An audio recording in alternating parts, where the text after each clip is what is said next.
राधे राधे। जय श्री कृष्ण मित्रों, आज इस वीडियो के माध्यम से हम योगिनी एकादशी की व्रत कथा सुनेंगे।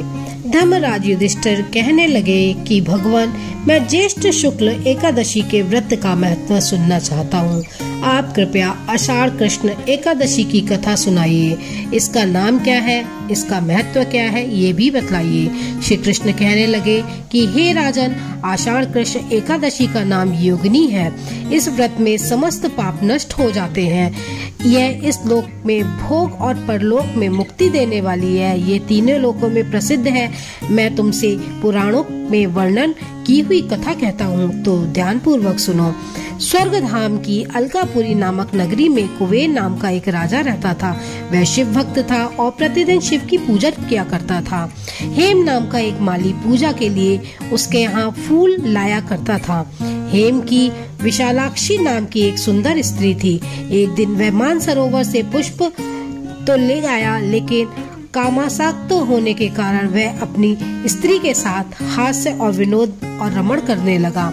इधर राजा उसकी दोपहर तक राह देखता रहा। अंत में राजा कुबेर ने सेवकों को आज्ञा दी कि तुम लोग जाकर माली के यहाँ न आने का कारण पता करो, क्योंकि वह अभी तक पुष्प लेकर नहीं आया। सेवकों ने कहा कि महाराज, वह पापी अतिकामी है, अपनी स्त्री के साथ हास्य विनोद और रमण कर रहा होगा। यह सुनकर कुबेर ने क्रोधित होकर उसे बुलाया। हेम माली राजा के भय से कांपता हुआ वहाँ उपस्थित हुआ। राजा कुबेर ने क्रोध में आकर कहा, अरे पापी नीच कामी, तूने मेरे परम पूजनीय ईश्वर श्री शिव जी महाराज का अनादर किया है। इसलिए मैं तुझे शाप देता हूँ कि तू स्त्री के वियोग में रहेगा और मृत्यु लोक जाकर कोढ़ी होगा। कुबेर के शाप से हेम माली को स्वर्ग से पतन हो गया। वह उसी क्षण पृथ्वी पर आ गिरा। भूतल पर आते ही उसके शरीर में श्वेत कोण हो गया। उसकी स्त्री भी उसी समय अंतर्ध्यान हो गई। मृत्युलोक में आकर माली ने महान दुख भोगे। भयंकर जंगल में जाकर बिना अन्न और जल के भटकता रहा। रात्रि की निद्रा भी नहीं आती थी, परंतु शिव जी की पूजा के प्रभाव से उसके पिछले जन्म की स्मृति का ज्ञान अवश्य रहा। एक दिन वह मार्कंडेय ऋषि के आश्रम में पहुंचा, जो ब्रह्मा जी भी वहाँ अधिक वृद्ध थे और जिनका आश्रम ब्रह्मा के सभा के समान लगता था। हेम माली वहां जाकर उनके पैरों में पड़ गया। उसे देखकर मार्कंडेय ऋषि बोले, तुमने ऐसा कौन सा पाप किया है जिसके प्रभाव से ये हालत हो गई। हेम माली ने सारा वृतांत सुनाया।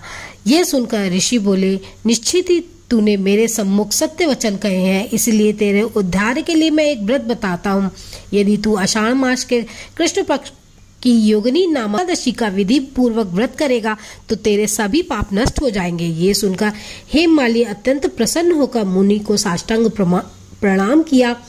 मुनि ने उसे स्नेह के साथ उठाया। हेम माली ने मुनि के कथा अनुसार विधि पूर्वक योगिनी एकादशी का व्रत किया। इस व्रत के प्रभाव से उसने पूरे स्वरूप में आकर अपनी स्त्री के सम्मुख सुख पूर्वक रहने लगा और उसके साथ जीवन करने लगा। भगवान श्री कृष्ण ने कहा, हे राजन, ये योगिनी एकादशी का व्रत 88,000 ब्राह्मणों के भोजन कराने के बराबर फल देता है। इस व्रत से समस्त पाप दूर हो जाते हैं और अंत में स्वर्ग की प्राप्ति होती है।